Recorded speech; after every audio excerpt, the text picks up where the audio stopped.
Hello students, let us start our next session on the economic survey. So up to now we have taken 3 sessions earlier in which we have discussed the terms and terminology. One on the unique terms in the survey, another one on the common terms which feature in survey but otherwise also very useful. And then the third one we have discussed, that was the state of the economy. Okay? So that updates you on all the data and the current macroeconomic position of the state. Now let us move ahead and have our fourth session on the economic survey, and this would be about the external sector. External sector is a very big area of the economy which includes the international trade, which includes the foreign investments, exchange rate, and also international organizations. Economic survey generally does not cover much on international organizations, but on other three, it do provide us a lot of information and data. And let us now analyze the external sector performance of India regarding its external sector.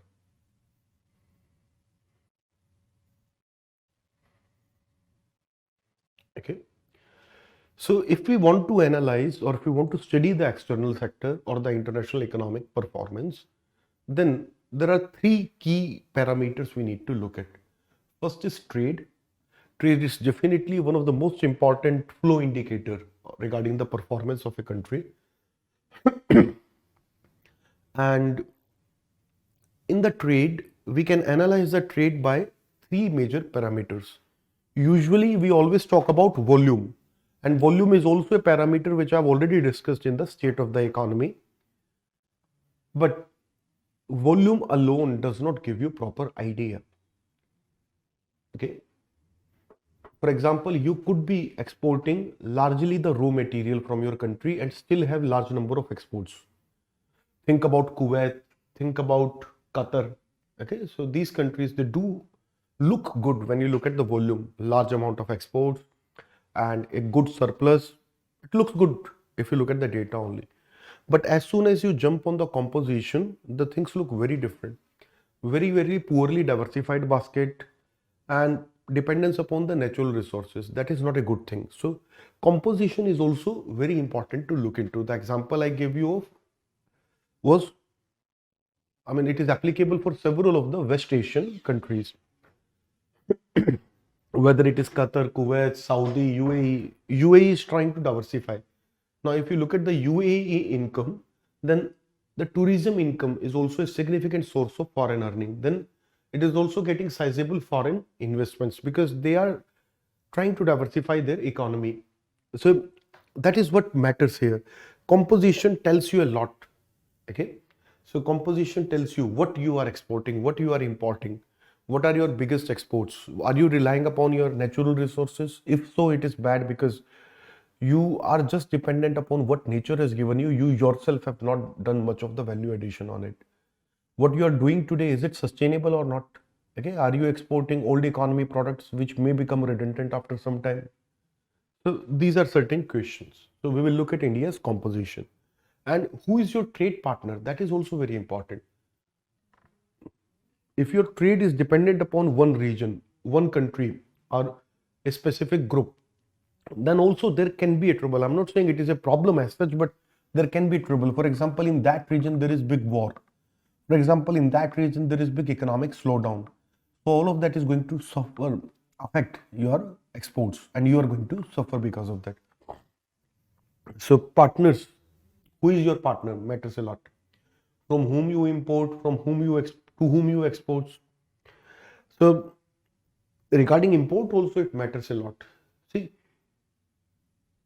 we have an inherent view that imports are bad. Everybody thinks that imports are bad and we should try to import as less as possible. That is not a very healthy or a good view.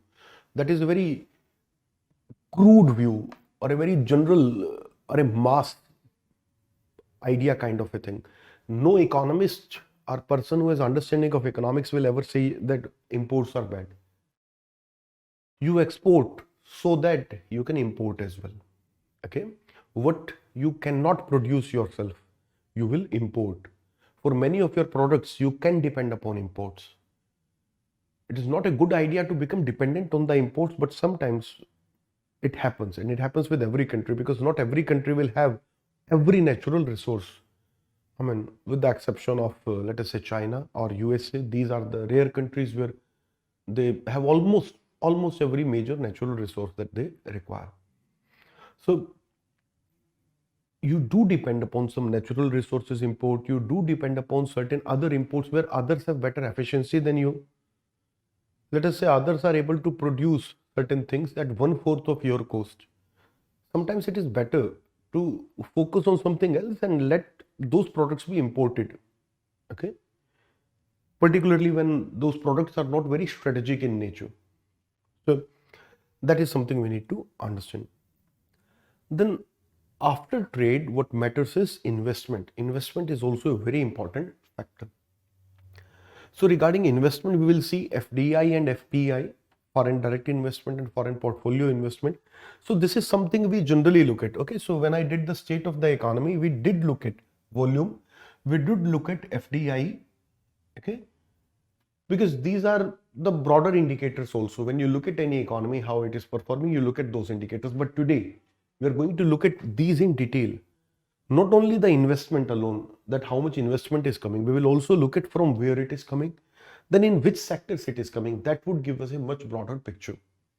And similarly in stability, when it comes to the stability of a country regarding its external sector or regarding the external influence on your economy, then these are the parameters we should look at. BOP, balance of payment, obviously. Debt is a very important indicator. How much external debt you have. Okay, so obviously since we are talking about international economics, I do not have to mention external debt. If debt is mentioned within the scope of international economics, it is external debt. That we will look at. And another very important indicator is exchange rate.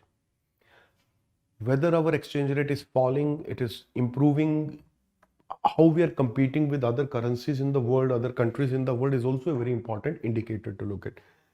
So these are the parameters we are going to analyze.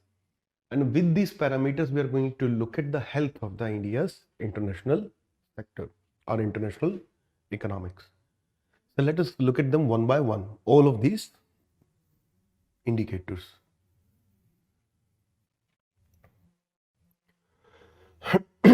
So first of all, the trade volumes, where I'm going to spend little less time because I've already discussed it earlier in the state of the economy. I would be more interested in the products and composition, but nonetheless, let us have an overview of it. What does all this data tells us? All this data tells us that our imports and export, they are on the rise. Okay, and consistently every month we are now hitting or crossing $30 billion. Okay, so for example,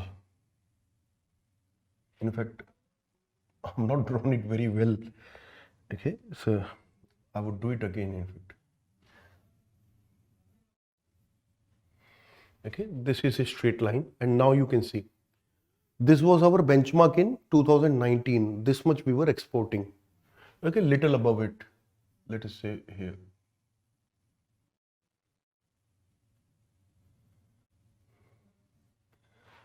And if you project it backwards, then we were exporting like $22 billion per month on average. And we were getting to a number of $250 billion earlier. 250 to $300 billion number earlier. Okay, 22 to $25 billion per month of exports. Now, if you look at the number, we are consistently breaching this $30 billion number. Okay.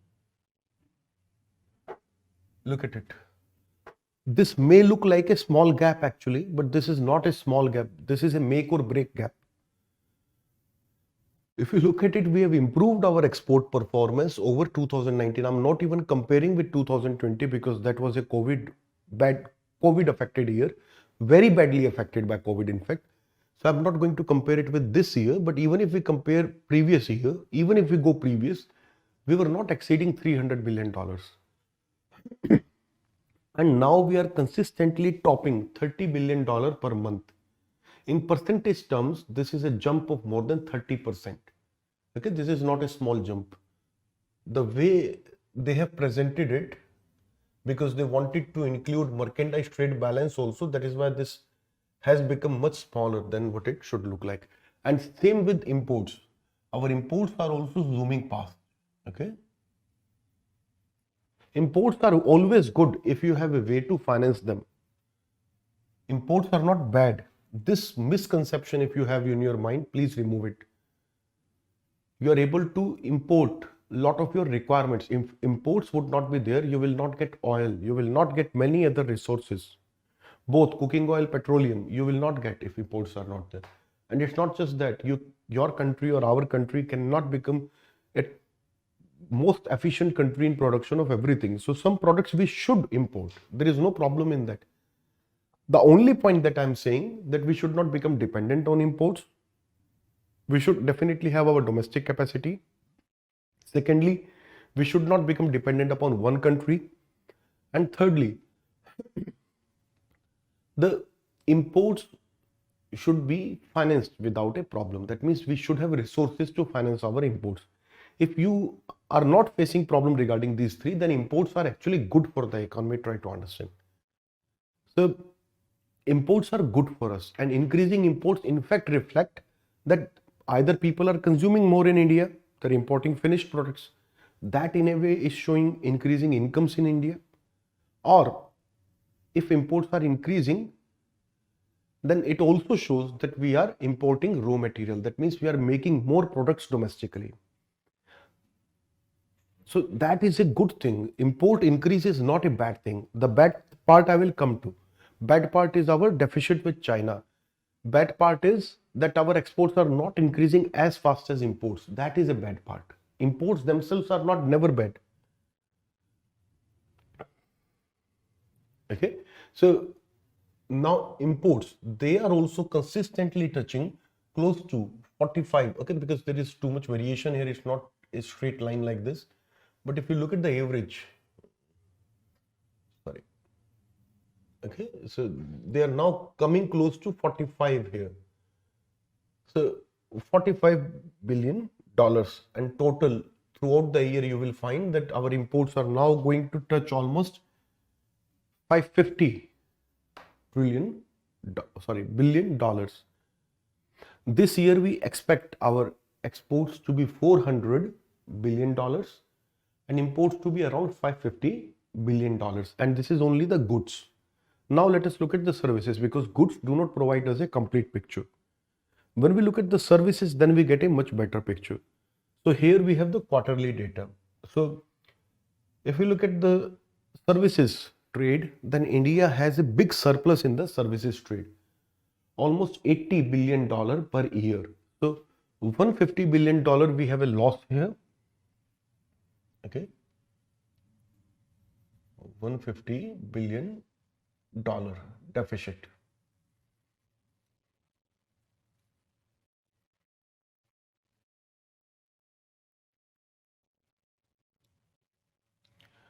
And here we have almost $80 billion surplus. A good thing for India should be to achieve a net balance in the both, or a very small difference in the both. That we should try to achieve. At present, we have $70 to $75 billion of gap in our overall trade balance. So we have merchandise deficit,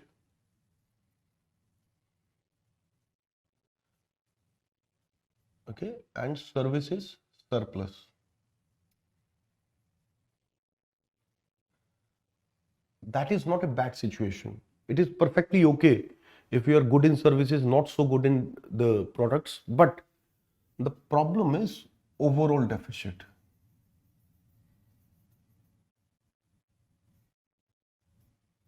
Because this is greater than the services surplus.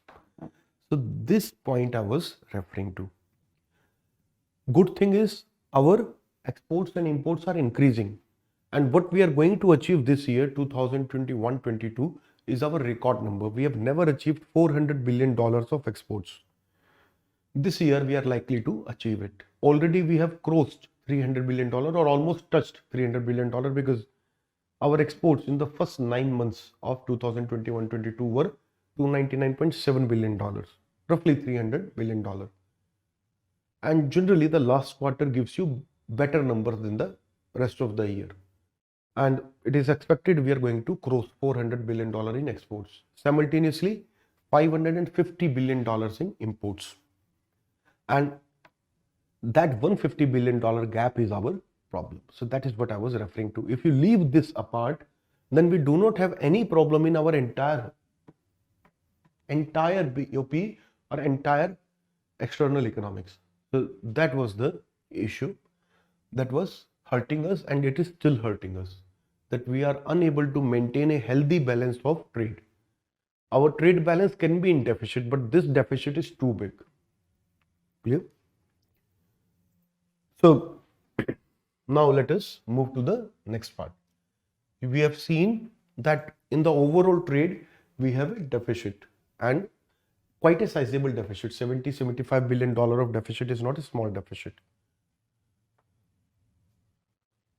And this year, services are going to touch roughly $250 billion. So the gap between goods and services is bridging. Services are reaching fast and approaching very fast towards the goods. Not so long ago, let us say just 5 years ago, the services exports were roughly 50% of the goods exports. And just 10 years ago, services exports were 40% of our goods exports. Today, services exports, they are almost 60 to 65% of our goods export. We want services share to increase because we have a natural advantage in services. And this services surplus should increase by at least another $50 billion, or this deficit should fall and we should pick up more on goods exports. Then we will have a properly sustainable situation. How are we covering this gap?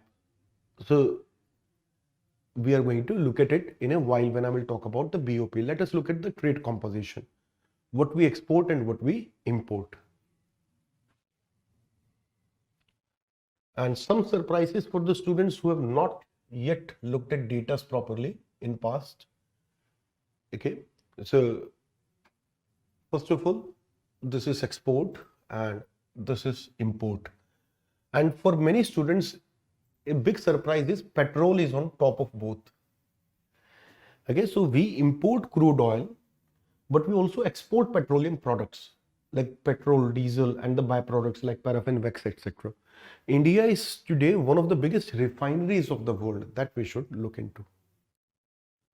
Okay, I've taken all the numbers in percentage. So whether it is of half or full year, doesn't matter. Percentage doesn't get affected by that. Okay, so 2022 is not complete. It will be complete in March 2022. So that is why we have only taken the first half of the year.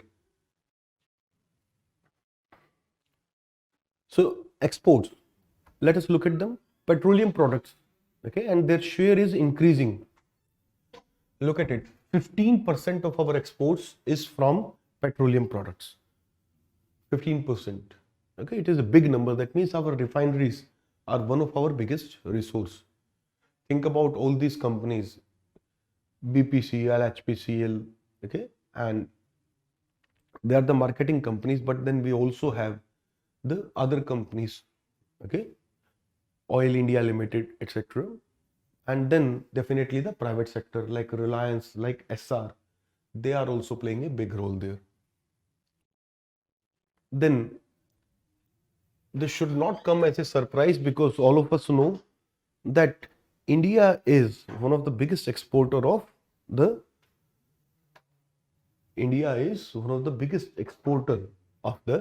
diamonds in the world, polished diamond. So pearls, precious, semi-precious stones. India is one of the big hub of polishing, and these products we import first. So we are importing them, we are polishing them, and then we are exporting them. Some of them we consume domestically, but then we export it also. So this clearly shows that what we import, we are also exporting the same. Okay. So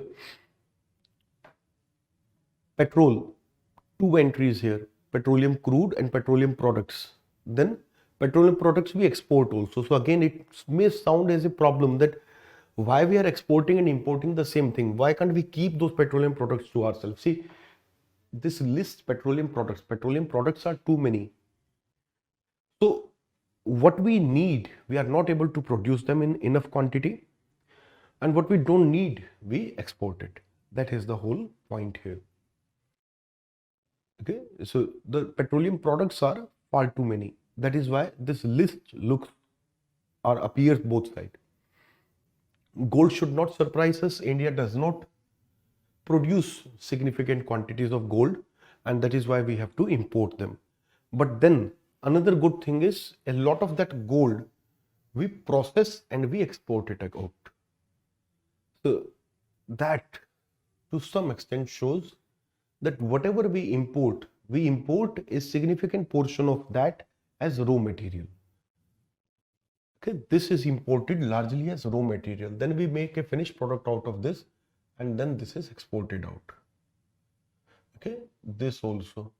So likewise, you can see here a lot of gold is for domestic consumption, but some of it is also exported.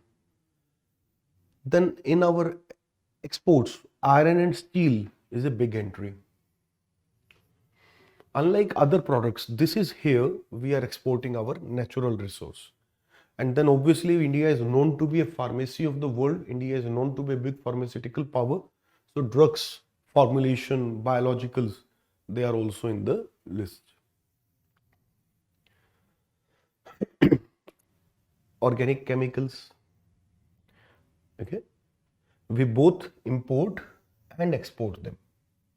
Again, it is a matter of value addition to some extent and some for domestic consumption.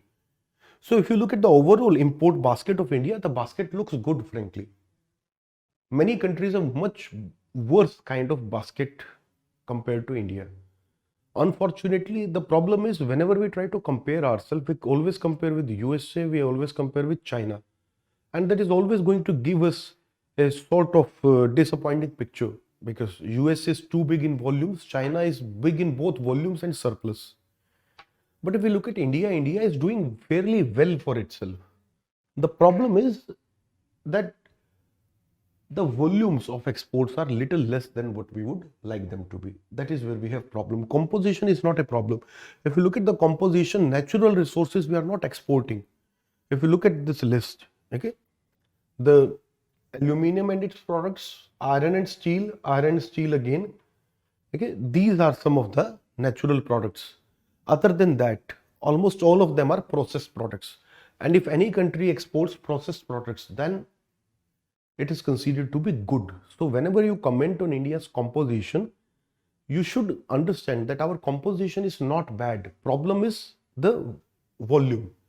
If these exports would be good, then this would be a very good, a sustainable, a good composition. We are not sending away our natural wealth. Okay. So of course, iron and steel and aluminum, these are the two products which we are exporting, which are natural, but other than that, not really much. And then another good entry for India is marine products. Okay, so food processing industries rise can be observed here, and it is consistently rising. Okay, as our exports are increasing, this is also increasing because this percentage is consistent. And if you look at the top 10 export, they are roughly 46% of our import. Whereas if you look at the top 10 imports, they are roughly 60% of our import. Okay, so our export basket is very well diversified. We are not dependent upon few products. Even our top 10 products do not even cover up our 50% of our total export. That is also a point you should remember and you should mention. If you have to comment on sustainability of India's trade, you have to remember the following points. Our problem is the big gap in merchandise trade. Our good points are that we have a big services surplus, although it is not enough to cover up the gap there, but still that is very good. Another good point, the services as a percentage of or as a proportion of merchandise is increasing. Someday when services will cross over or will grow above the merchandise, perhaps then this problem will not be observed, because services are rising much faster as a proportion of GDP. And if we look at the composition of India is not bad. Composition is actually good. What we import, largely raw material. This is a raw material. This is a natural mining product. Okay, this is a finished product, but this is also a raw material. This is a raw material. Okay, this is also a raw material because these are electronic components. This is also a raw material. But then, sorry, this is not a raw material. This is a finished product. This is our problem area. Okay, and this is also something we can produce domestically. This is a problem area. There is too many markings here. So in our imports, what we can substitute with domestic products, what we can reduce here. Let us look at that. Some of this we can reduce.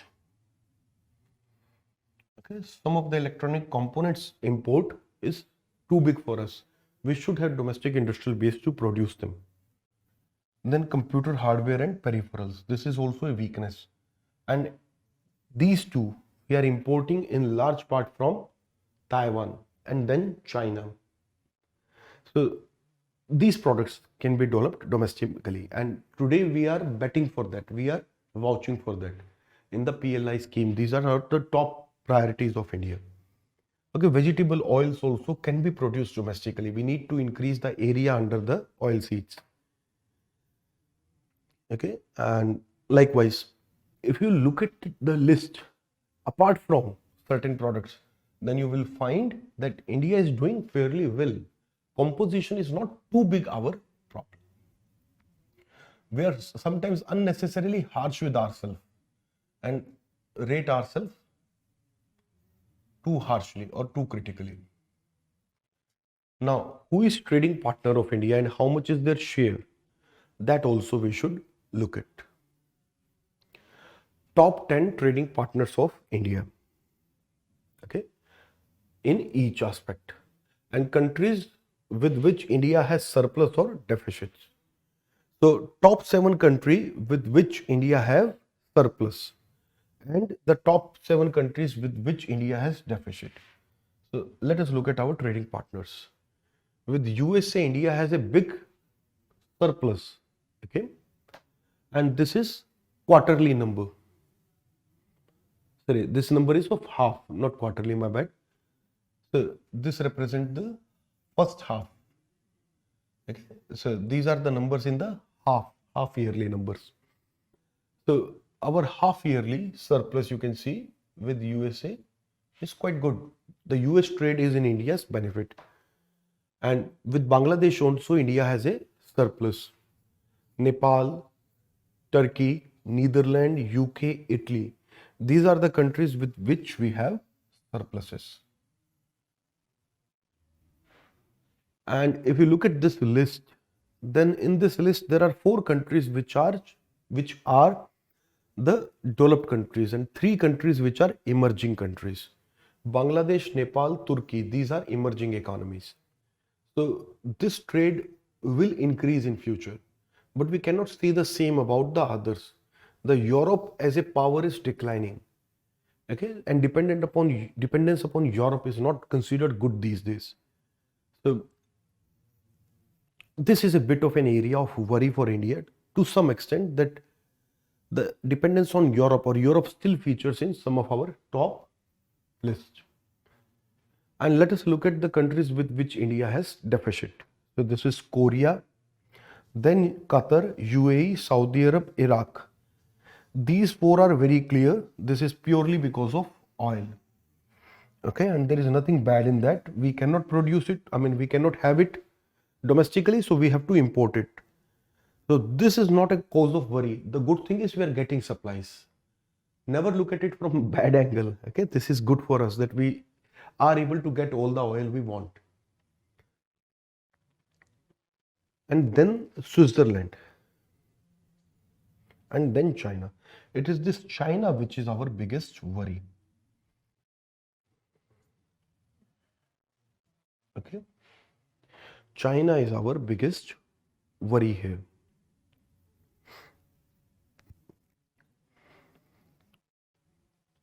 Korea is also a country which is exporting a lot to us, but then that is understandable because in India, some of our major brands are Korean. So obviously, Korea would feature in this list. So whether it is Hyundai, so even though Hyundai is producing in India, but definitely it would also import some of the raw material, etc., to India from Korea. And likewise, Kia, likewise Samsung, LG, all of these are Korean companies. So Korea has some big brands in India. The China part is the problem, and if you just remove the China out of equation, you will see that our deficit will also be removed. But that is all hopeful thinking. We cannot remove China out of the picture. That is not possible. Okay, so China will be there. The issue is we need to increase our exports to the other countries so that we can finance some of our Chinese imports. Another thing is we should restructure our country, and that we are already doing under PLI, and we should focus on the production of electronics, etc. Then also we can address this problem. So this is our biggest problem, the deficit with China. And already a lot of efforts are going on, so I cannot comment on that, and I will not comment. I just hope that they are good and successful. And 3-4 years down the line, I'm again discussing it with the new survey then, and then perhaps this number is declining. That's all I can hope as of now. I cannot comment on the ongoing schemes with whose results we do not yet know. And these are our top 10 exports destination and top 10 import destinations. So understandably, USA, UAE, China, Bangladesh, Hong Kong, Singapore, Netherlands, UK, Belgium, Germany. Again, the same issue that among our top export destinations, there are a large number of developed countries, and some of these developed countries are already declining a bit. Okay? So UAE, China, Bangladesh, Hong Kong, Singapore, these are the emerging economies, but other 5 are large economies, and 4 are European in that. That is not a very good thing because that doesn't make our trade largely sustainable. And import sources, again, I've already discussed China is the problem part here. Clear?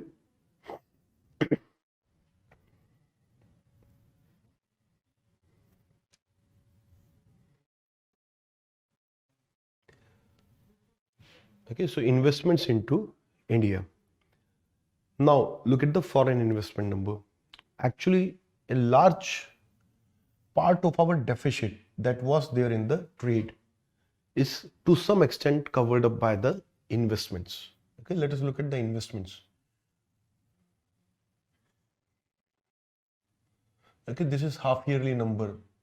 So we can look at it and identify that at least 50 to 60 billion dollar worth of investment we are getting every year from abroad. Okay, and this is to large extent covering up our deficit. Okay, and it is because of this, despite having a deficit on our trade, we are able to maintain, we are able to continue, we are able to increase our forex reserves despite all of this. I will discuss it again in the BOP, but you can see it here. India is a net receiver of foreign investments. And another good point I would like to highlight here, the portfolio investments. Portfolio investments are called hot money. Hot money because this is too volatile. This is hot money. Look at it. In 1 year, you get $1.4 billion of net investment. Next year, you get $36 billion. This is not a number on which you can rely upon. This is not a number which you should count seriously. Okay. Whereas if you look at this number, this is much, much more stable. Look at the foreign direct investment, FDI, into India. Look at the numbers. 2019, $43 billion. 2020, $44 billion. This year in the first half, around $21 billion.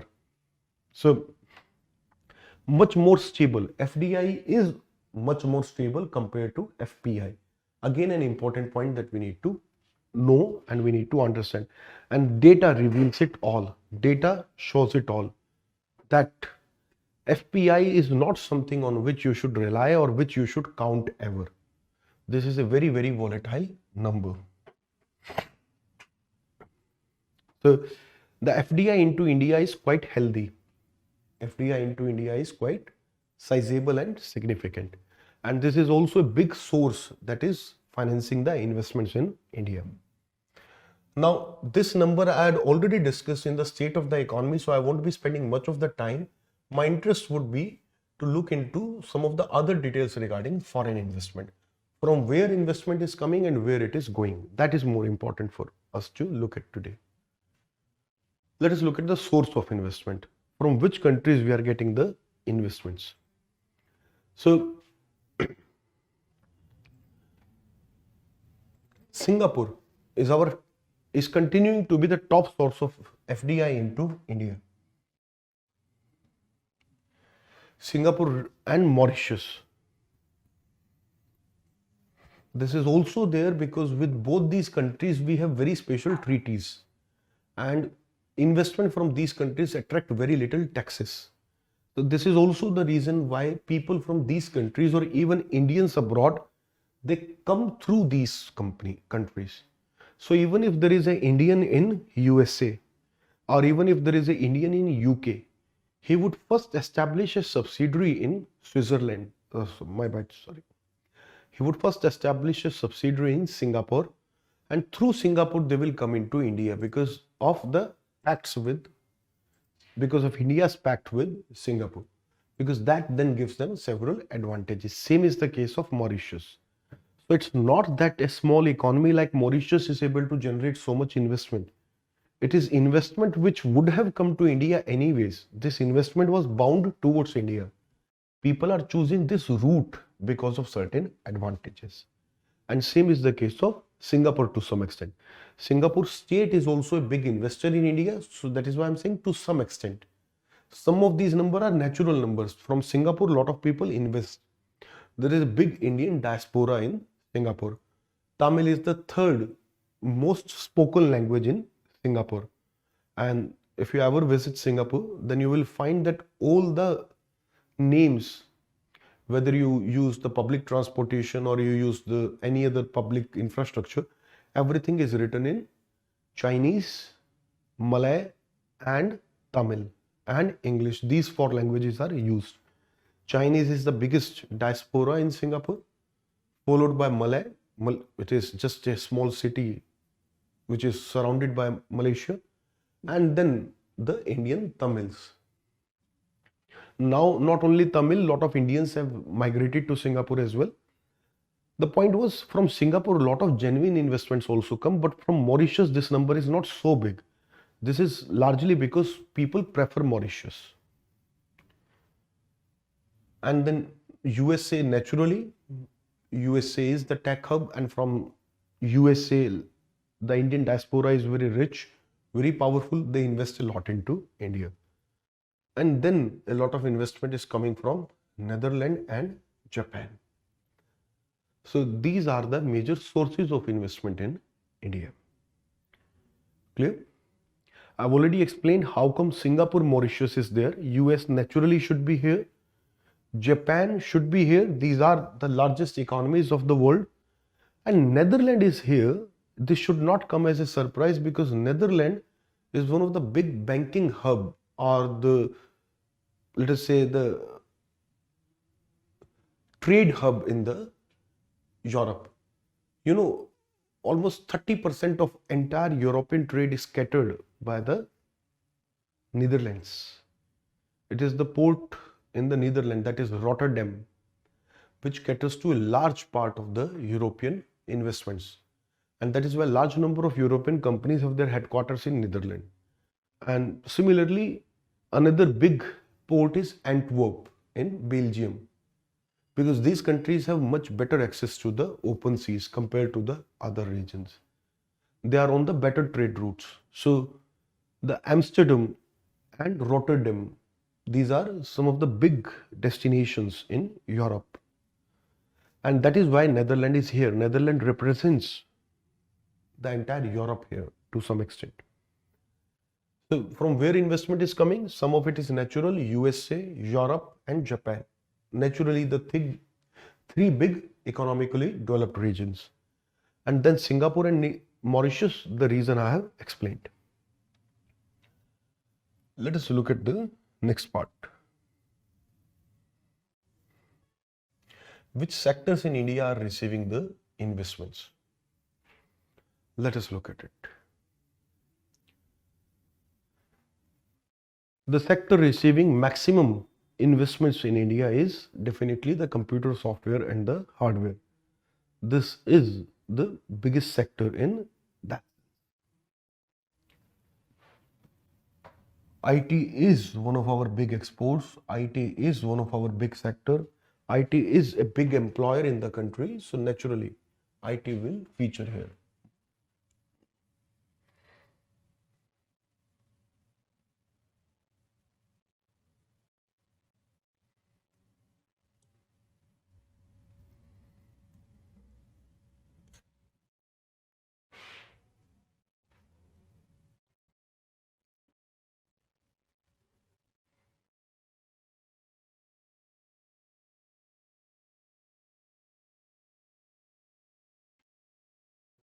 Excuse me for a minute.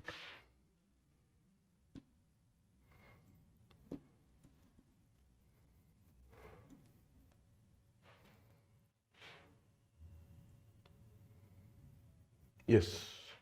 Sorry, I accidentally clicked a wrong button. I was trying to activate the pen here and accidentally have done it twice in a wrong way. So, if you look at the sectors receiving FDI, then computer is the biggest sector.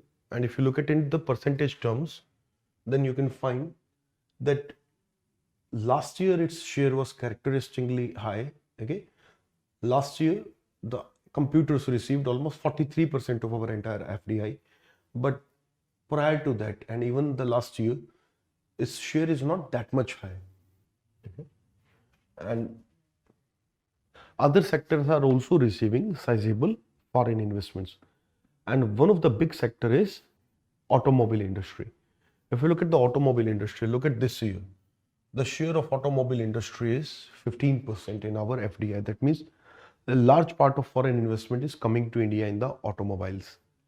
And similarly, you can see here that the services, computer, trading, telecom, which used to be a bulk share in our FDI earlier, together these sectors, the services, IT, automobiles, not automobiles, sorry, the telecom, these used to consist almost 80% of our FDI at one point of time, just 5-6 years ago, 8 years ago. And look at it today. Today, the share of the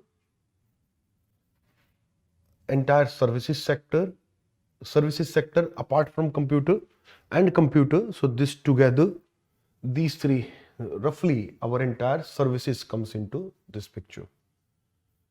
So services sector share is consistently falling in India. Okay. And this number is today less than the 50%. You can see here. Okay, 2020-21 was a year when computer receives a lot of investments in India. But other than that, if you look at the number, in 2019 around 55% and now also around 55%. And this already includes automobiles. If you remove automobile, this number is around 50% this year and 40% this year. I've discussed a lot of data. Let me slow it down and talk about these things. The good thing for India is that last year we have received a significant investment in manufacturing. And not just last year. If you look at some of the recent years, then investment in the manufacturing is continuously increasing, the foreign investment.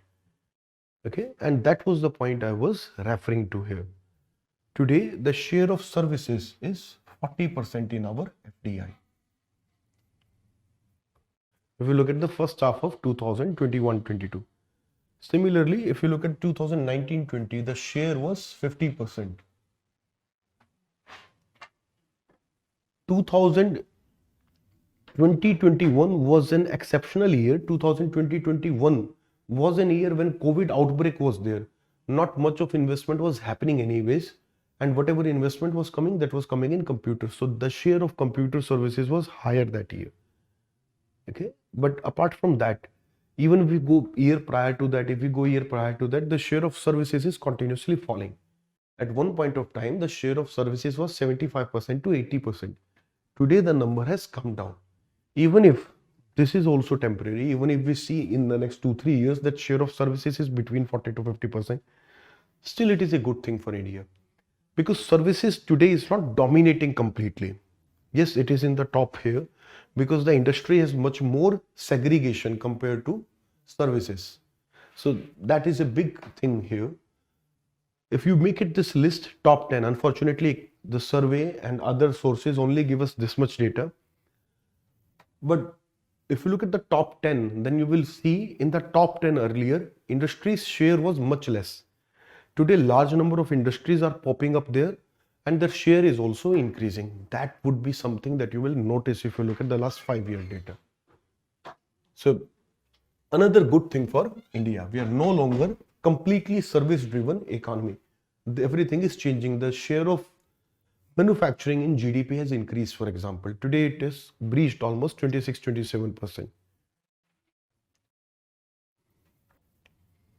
Okay, so sectors receiving investment, we can see that the share of services is around 40% today. A good development for India. Now let us look at the BOP, balance of payment.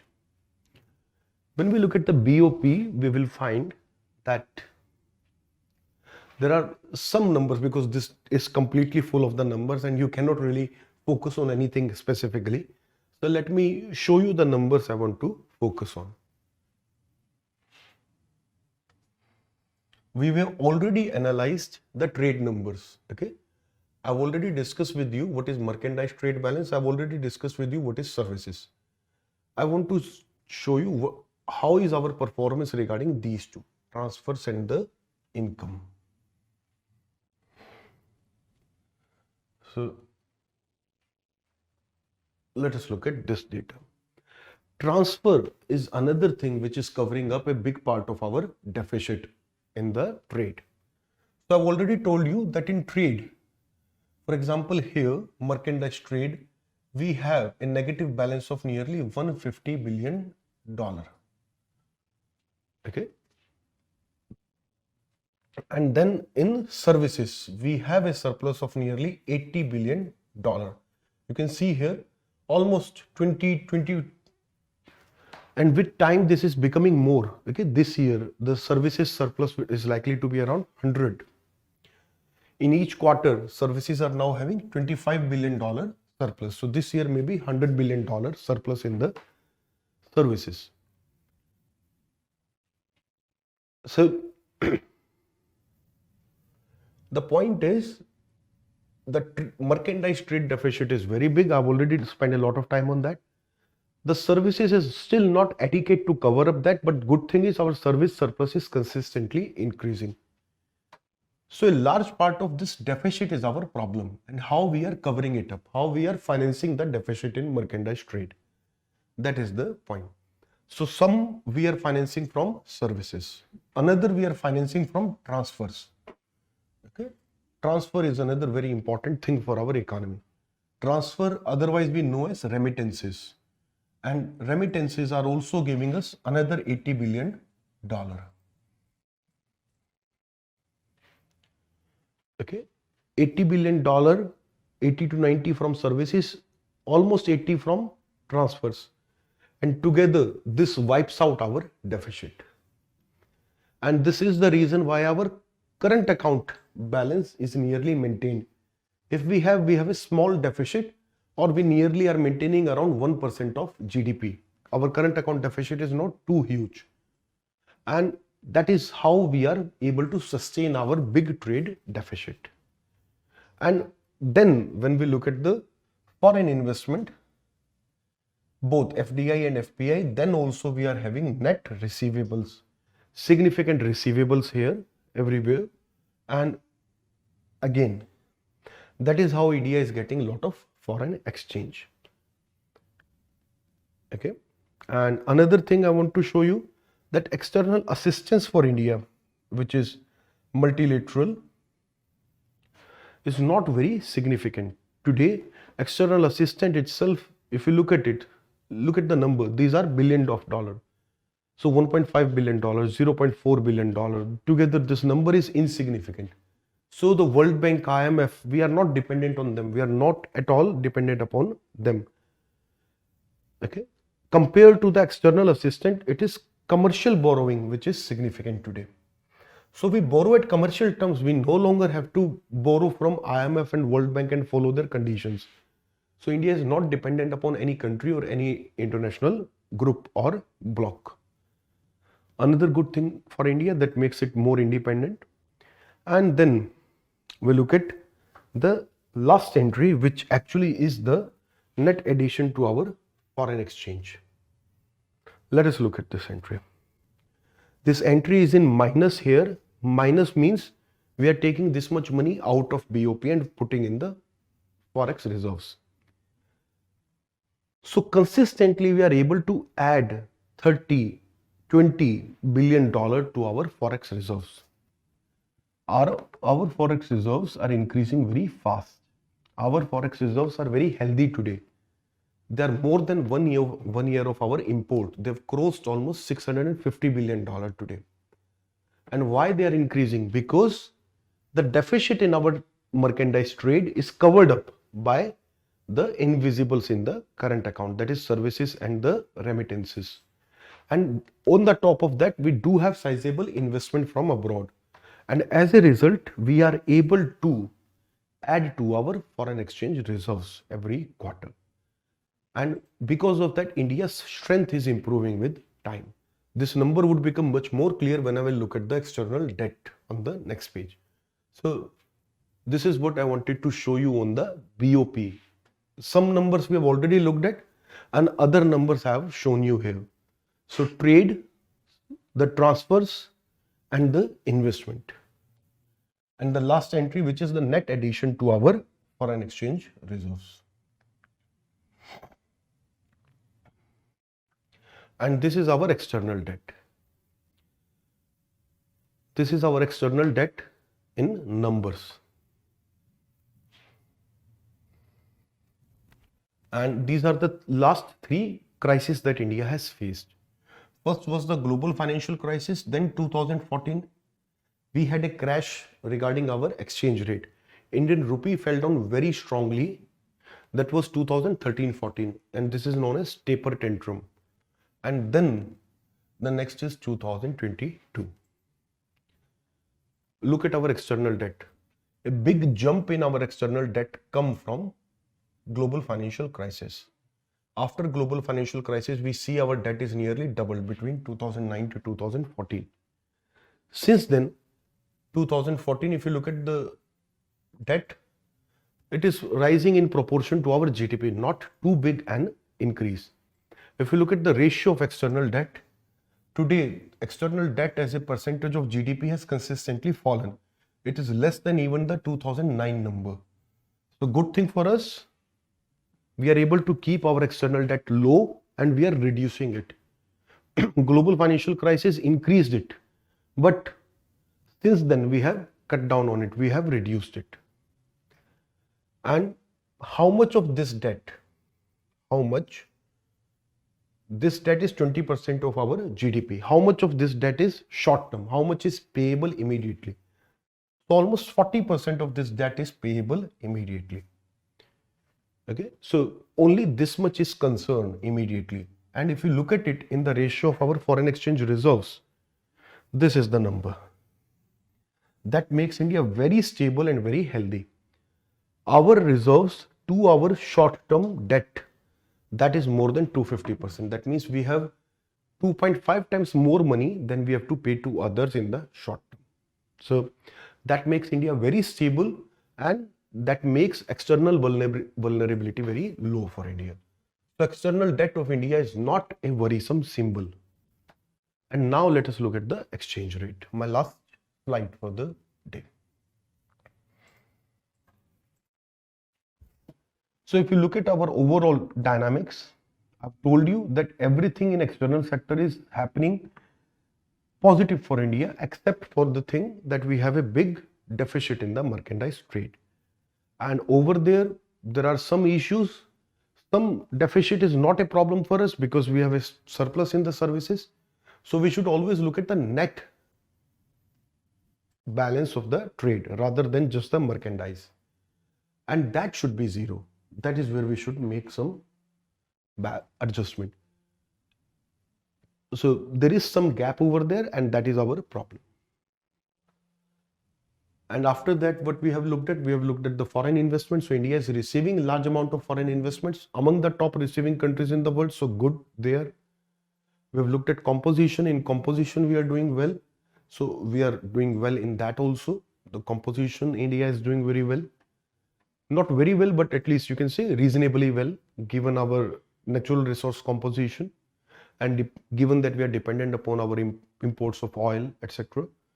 So we are not sending away our wealth. We import some of the products so that we can value add on them and then re-export them.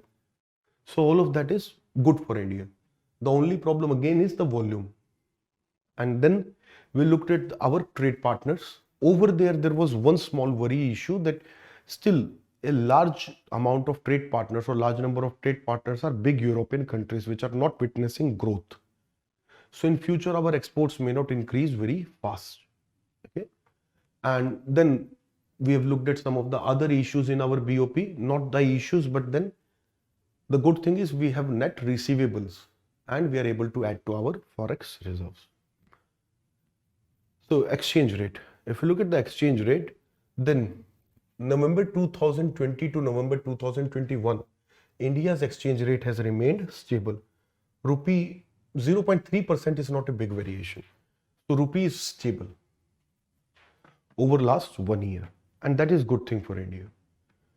We have been able to maintain our currency. So that is also reasonably sustainable at present, reasonably stable at present. Then there is something we look into, and that is real exchange rate and nominal exchange rate. Let us look at the real and the nominal exchange rate. Another thing is that in nominal exchange rate we are having a deficit, but in real exchange rate rupee is actually increasing. On right hand side we see the real exchange rate, on left hand side we see the nominal exchange rate. Okay, let us look at the 40 currency one. If this index of NEER or REER, this increases above 100, it shows appreciation. And if falls down below 100, it shows depreciation. So on NEER, this is NEER number. On NEER, we have depreciation. And on REER, we have appreciation. So this is REER number. So on REER, you can see here, we have roughly small appreciation. So that means Indian rupee is improving, okay, compared to other currencies. It is just because India's inflation is higher that our nominal exchange rate is falling. So this is a bit technical, and unless you really understand the basics of NEER and REER, you really cannot follow it. So if you do understand, you can follow it. And there is no scope that I can explain NER and RER at this stage here, because it will take almost half an hour, and today's session is not the place where I'm going to explain all of that. So I will just explain to you that fall in any of these shows you depreciation and increase shows appreciation. And that was something we were highlighting here. So on nominal we may be falling, but in real exchange rate we are increasing. That means we are doing better, we are improving with time. If inflation can be controlled, then we will see Indian rupee will in fact improve compared to other currencies. So that is important point to note down here. The difference between nominal and real exchange rate is inflation. India's inflation rate is higher compared to other countries. Since in India prices are rising much faster compared to other countries, our exchange rate is falling in nominal terms. Okay, so this is all regarding the exchange rate as well. And as I've said, here also not much is worrisome. Okay, so on external front, the problem is, as I have discussed, the big deficit in the merchandise trade. I have already said 10 times today, okay, because that is the major issue. The second issue is the big trade deficit with China. The third issue is that dependence upon the big European or the developed European countries for our exports. These are the causes of concern. And some of these we have to address with time. Okay. So we have finished this session, and I hope this session has improved your understanding and has updated you on the recent developments in the data. Thank you.